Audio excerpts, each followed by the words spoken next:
Y el primero es de que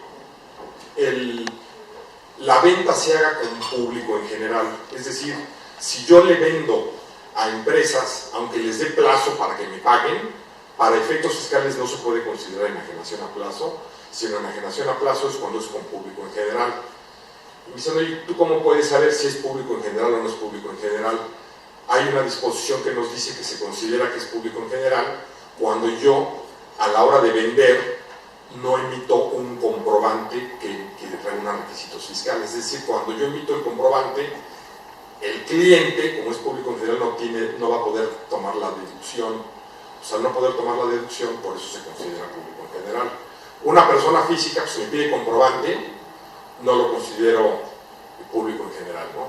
El segundo requisito es de que del precio total, más del 35% se difiera para después del sexto mes. O sea, una venta de 100,000 pesos en el mes de enero, lo que nos dicen es del plazo que des, para junio en adelante tienes que tener mínimo 35% o 35,000 pesos diferidos para ese momento, ¿no? Y el tercer requisito es que el plazo exceda de 12 meses. Les diría que en la práctica nos ha pasado que a la hora de revisar para ver si tenían derecho o no al régimen o el tratamiento de ventas en abonos, muchos contratos eran a 12 meses y lo único que le dice al cliente, en lugar de ponerle 365 días, ponle 366 o 367 si es bisiesto, y ya con eso cumpliríamos el requisito, ¿no? Pero ahí sí yo les diría que he visto casos en los cuales cuando eso a un año exacto la autoridad dice no cumpliste el requisito, ¿no? Entonces ahí mejor pasarnos un día o un mes para evitar problemas.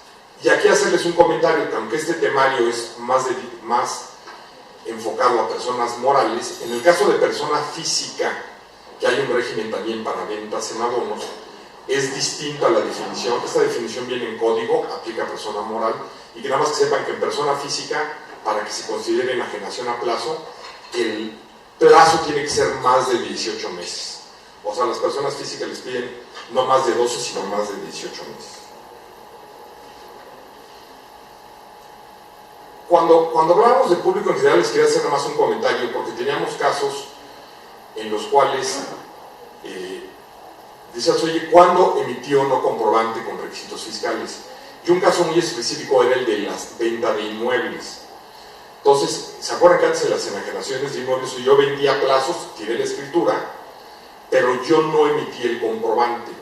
Entonces había contadores y abogados que decían, oye, como tú no emitiste el comprobante, sino el comprobante fue una escritura pública que tiró un notario público, tú podrías considerar el régimen de enajenación a plazo porque tú no emitiste el comprobante, aun y cuando el comprador, que puede ser persona moral, pueda tomar la deducción. Inclusive las personas físicas también podían tomar la deducción porque tenían una escritura pública.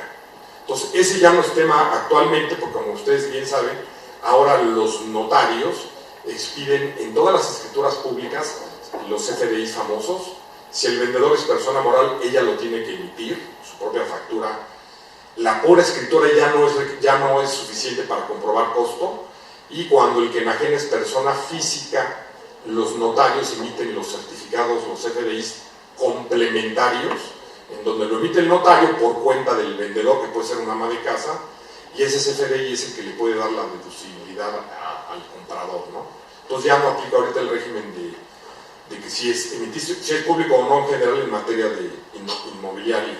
Y les diré que en general ya casi nos obligan a emitir comprobantes por todo, entonces poco a poco se irá acabando el régimen de enajenaciones a plazo. La autoridad empezó a realizar una serie de liquidaciones, generalmente con el estímulo del CONACYT, que era el estímulo que la mayor parte de los contribuyentes que aplicaban estímulos fiscales eran los que aplicaban, y la autoridad lo liquidó como ingreso.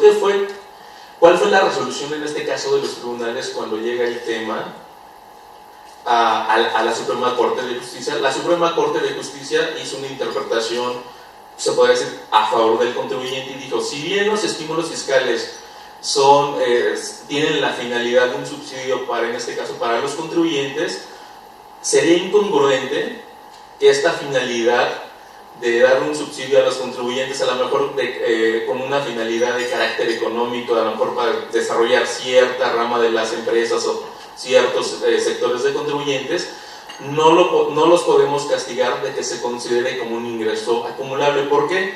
Porque entonces el estímulo fiscal perdería su objetivo. Entonces lo que definió la Corte es: la regla general es que los estímulos fiscales no se consideran ingresos acumulables.